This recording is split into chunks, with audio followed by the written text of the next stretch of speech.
Among the snowflakes floating on the land of Toarp, on the outskirts of Malmö, a team of archaeologists were preparing to resume excavations after winter. Under that pristine white mantle that seemed to hide forever the vestiges of the past, the evidence of a millennial historical occupation was not expected. The research team has thus recovered some pieces of great importance to understand the cultural and material dynamics in Northern Europe since the second half of the Viking era. If you are interested in archaeology and Viking history, do not forget to subscribe and like this video. Your support is fundamental to continue sharing interesting content about the past and its discoveries. The research, still ongoing, has managed to identify structures and artifacts that show elements of both continuity and cultural transformation at a key moment in Nordic history.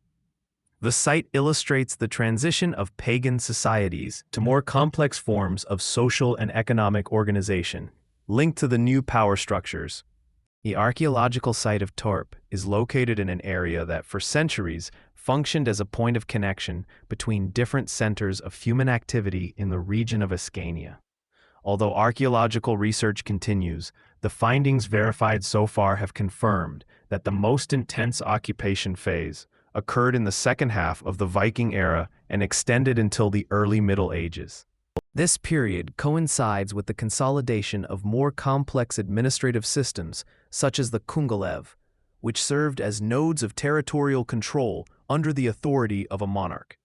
The accumulation of archaeological materials in the anthropized spaces suggests that the place was an integrated center in a wider network of cultural and political exchange. Among the most outstanding findings is a Baltic bronze brooch with a chain, more than 12 centimeters long and in an excellent state of conservation. Its shape and design indicate that it came from the Baltic coastal area, probably from the current territories of Latvia or Lithuania, and that it was used as a female personal ornament. Also, fragments of ceramics from the Baltic Sea have been recovered. Baltic ceramic vessels are characterized by their technique and decoration, which reflect external influences, although they could also have been manufactured locally following imported stylistic models. This exchange of forms and ceramic techniques suggests the mobility of artisans, goods, and ideas along the Baltic coasts. Stratigraphic and chronological analyses have confirmed that the occupation of Toarp intensified in the second half of the Viking era, a period characterized by political movements, commercial expansion, and religious transformation throughout Scandinavia. The recovered remains allow us to glimpse this late phase dominated by coexistence and hybridization of cultural practices.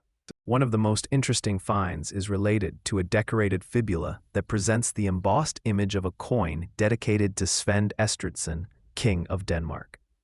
This fable reflects a moment of cultural transition, where real authority and new forms of symbolic legitimization become more present in local communities. The archaeological pieces found in Toarp point to a scenario where different cultural practices coexisted. The presence of ceramics, with stylistic features of the Baltic area, along with objects of clear Nordic reference, draws a panorama in which material culture becomes a witness to dynamic processes of interaction.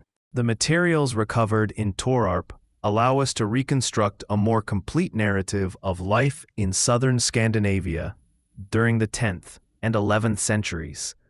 This place was an active node of cultural, political, and economic exchange, and is key to interpreting the processes that shaped Northern Europe during a decisive historical period.